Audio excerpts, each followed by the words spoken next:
Deus lança para longe de si o pecado do passado. Este é o grande tema desse quinto domingo do tempo da Quaresma.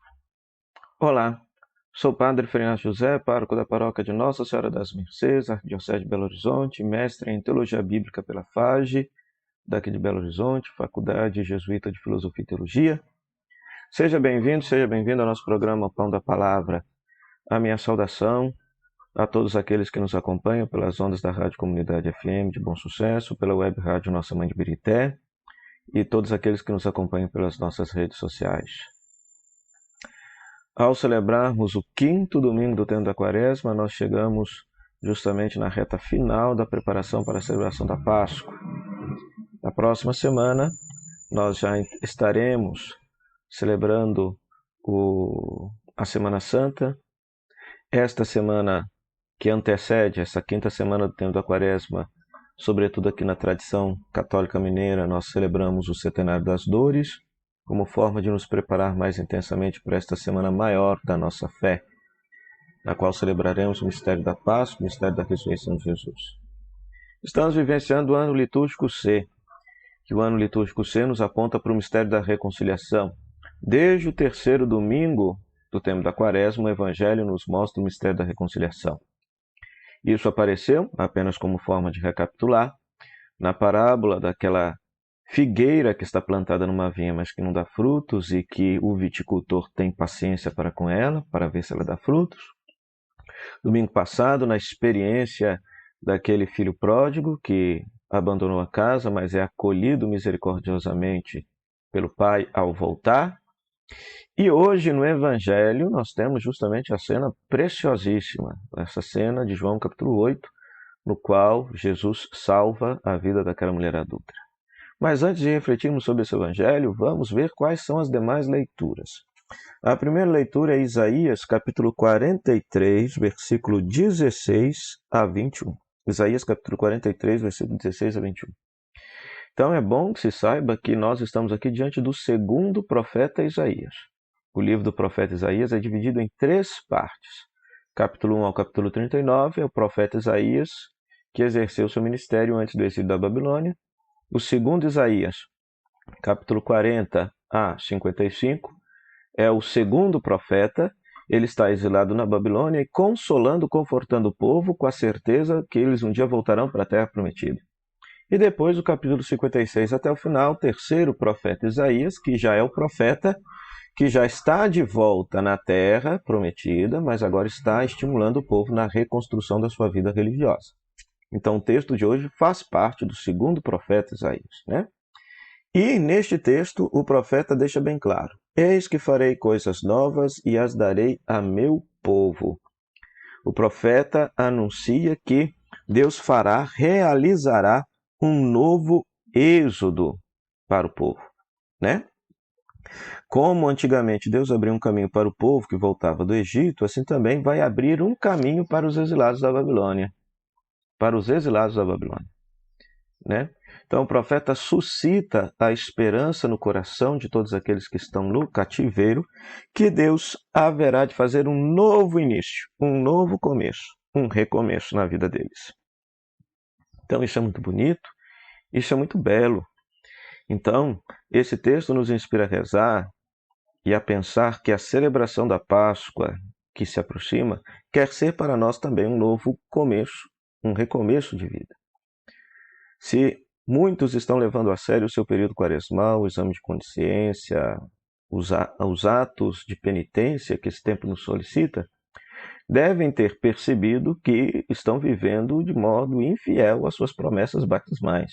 Então, por isso, é tempo de recomeçar. Então, Deus quer abrir um novo caminho, uma nova estrada, um novo êxodo para todos nós, para que possamos recomeçar com afinco, com amor, com fidelidade, a nossa vida cristã.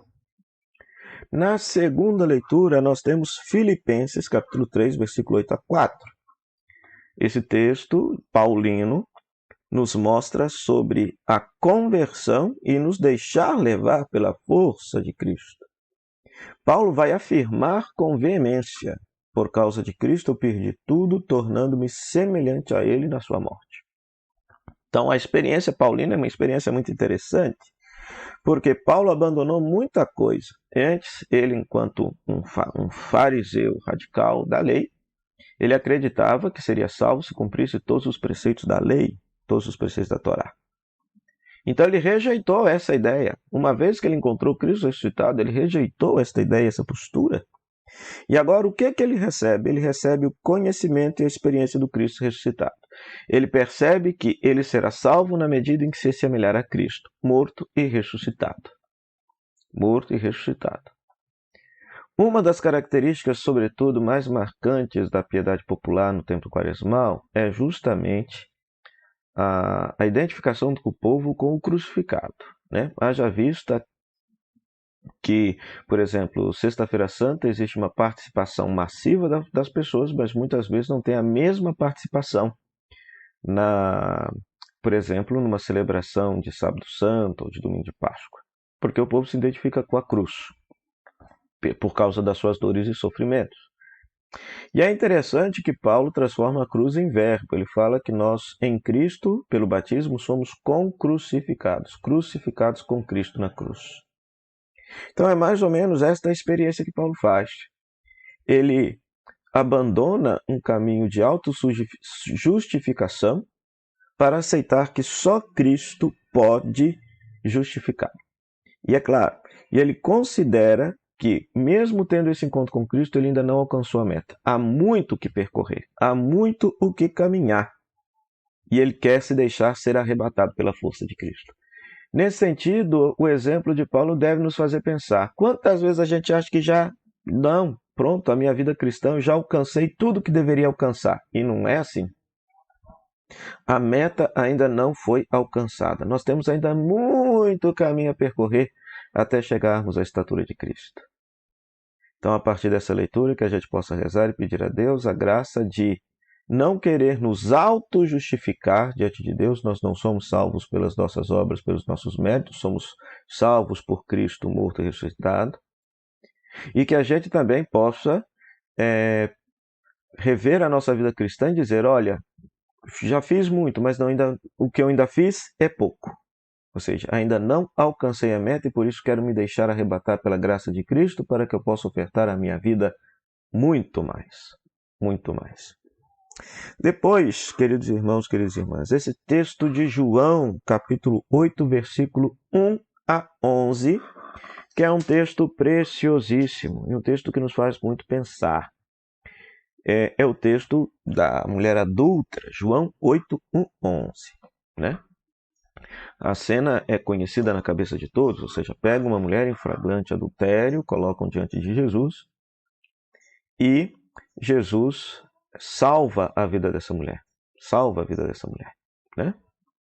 É interessante que este texto tem muito mais cara de ser do Evangelho de Lucas do que do Evangelho de João. Inclusive, papiros antigos não têm este capítulo dentro do Evangelho de João, mas o tem no Evangelho de Lucas. Então esse texto é muito mais provável que seja lucano do que joanino propriamente dito. Fato é que a imensa maioria dos manuscritos trazem esta cena em João, então por isso considera-se como de João, como pertencente ao Evangelho de João, né? E aí, veja só, esta cena nos mostra, portanto, a hipocrisia daqueles que se acham justos na lei, querem matar esta mulher, que de fato era pecadora, foi pega em flagrante adultério, mas ao mesmo tempo desvirtuam a lei, porque não existe adúltera sem adúltero. Então, quando Jesus, por exemplo, abaixa-se e começa a escrever no chão, não se sabe o que Jesus está escrevendo ali. A ideia é muito interessante, por quê? Porque talvez Jesus quisesse recordar que não existe adúltera sem adúltero, e o adúltero de repente estava ali para poder apedrejar aquela mulher. Depois, Jesus salva a pecadora. Por quê? Querem matá-la diante do templo, na frente do templo. A pergunta que se faz, o lugar religioso é lugar para matar as pessoas? De forma alguma. Quantas vezes nós, na nossa vida de fé, nas nossas comunidades, nós matamos as pessoas com nosso juízo moral, condenando-as dos seus pecados?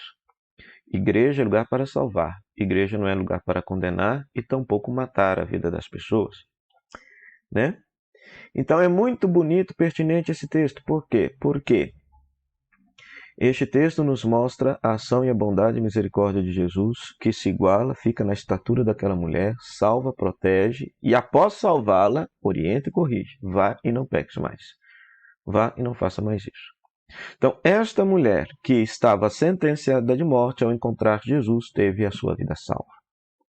Salva do apedrejamento e salva também do seu pecado.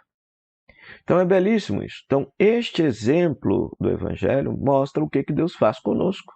Deus faz conosco. Ou seja, Deus não quer de forma alguma a morte do pecador, mas quer que ele seja salvo, quer que ele se converta e tenha vida, possa viver uma vida direita, uma vida santa. Uma vida santa. Então, esta quaresma, que tem essa tonalidade penitencial, quer nos apontar justamente para isso. Então, se você ainda não buscou o sacramento da confissão, que você o possa buscar, porque você experimentará esta ação de Jesus da sua vida. Jesus que haverá de te perdoar, Jesus que haverá de te salvar, mas Jesus também que haverá de te orientar. Olha, de hoje em diante, vá e não faça mais isso. Vá e não faça mais isso. Né? Uma experiência bonita que todos nós precisamos fazer nesse tempo quaresmal. Né? Então, esta é a palavra de Deus proclamada. Então, vamos pedir ao Senhor que nesse quinto domingo da quaresma, que Deus possa abençoar a nossa semana, esse centenário das dores que nas nossas comunidades normalmente acontece, como uma forma mais intensa de nos preparar para celebrar a Semana Santa, a semana maior de nossa fé. Reconciliados e profundamente perdoados por Deus. Para isso, rezemos. Ó Pai, dai-nos por vossa graça caminhar com alegria na mesma caridade que levou o vosso Filho a entregar-se à morte no seu amor pelo mundo. Por Cristo nosso Senhor. Amém. O Senhor esteja convosco e está no meio de nós. Que a bênção de Deus Todo-Poderoso, Pai, Filho e Espírito Santo, desça sobre você e sobre sua família e permaneça para sempre. Amém.